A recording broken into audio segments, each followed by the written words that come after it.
It's been a long time. How have you been?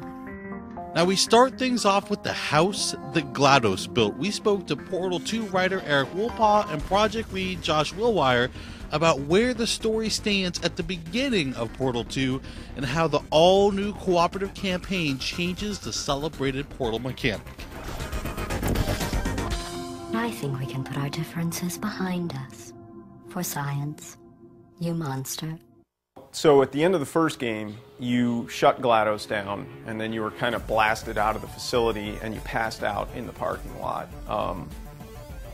What we did was, when we announced Portal 2, we extended that shot. You saw yourself getting dragged back into the facility.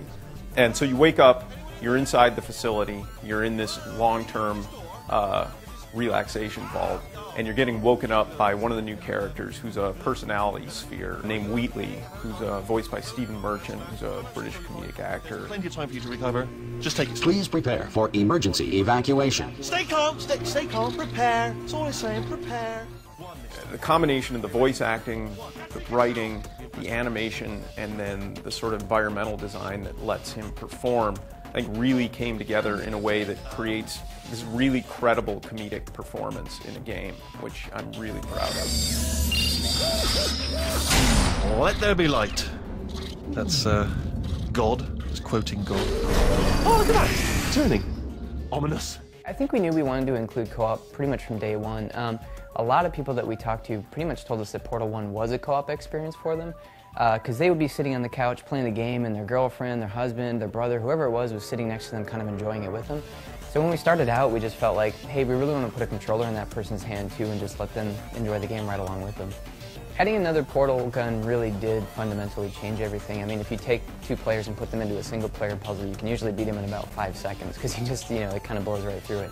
So we knew that right off the bat, we wanted to make a whole new puzzle set for them. The biggest thing that we had to focus on, I think, was just making sure that both players really played a key role. We didn't want it that one player kind of went off and did everything while the other person sat in a corner.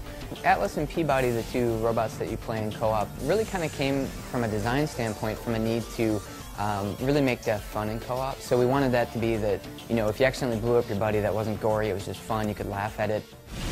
Blue just taught Orange a valuable lesson in trust.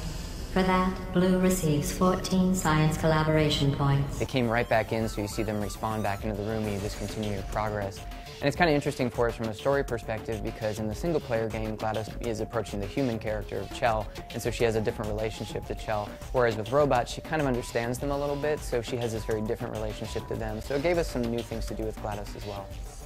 Did you know humans frown on weight variances? If you want to upset a human, just say their weight variance is above or below the norm.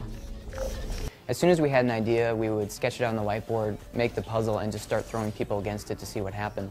I think if we sat down and tried to guess, in any way how the puzzles would work with people, we'd fail. So, I mean, there's probably like 50 or 60 people who've gone through the puzzles that people play, and that was just core for our ability to make sure that we didn't have to put a special difficulty level, that we didn't have to embed any kind of hint system. We just wanted it that anybody could sit down and solve these puzzles, and playtesting was the way we do that. Excellent. Although great science is always the result of collaboration, keep in mind that, like Albert Einstein and his cousin Terry, history will only remember one of you. We'd like to thank Eric and Josh for giving us the lowdown on Portal 2. You can brave the wonderfully brain-melting puzzles yourself come Tuesday, April 9th.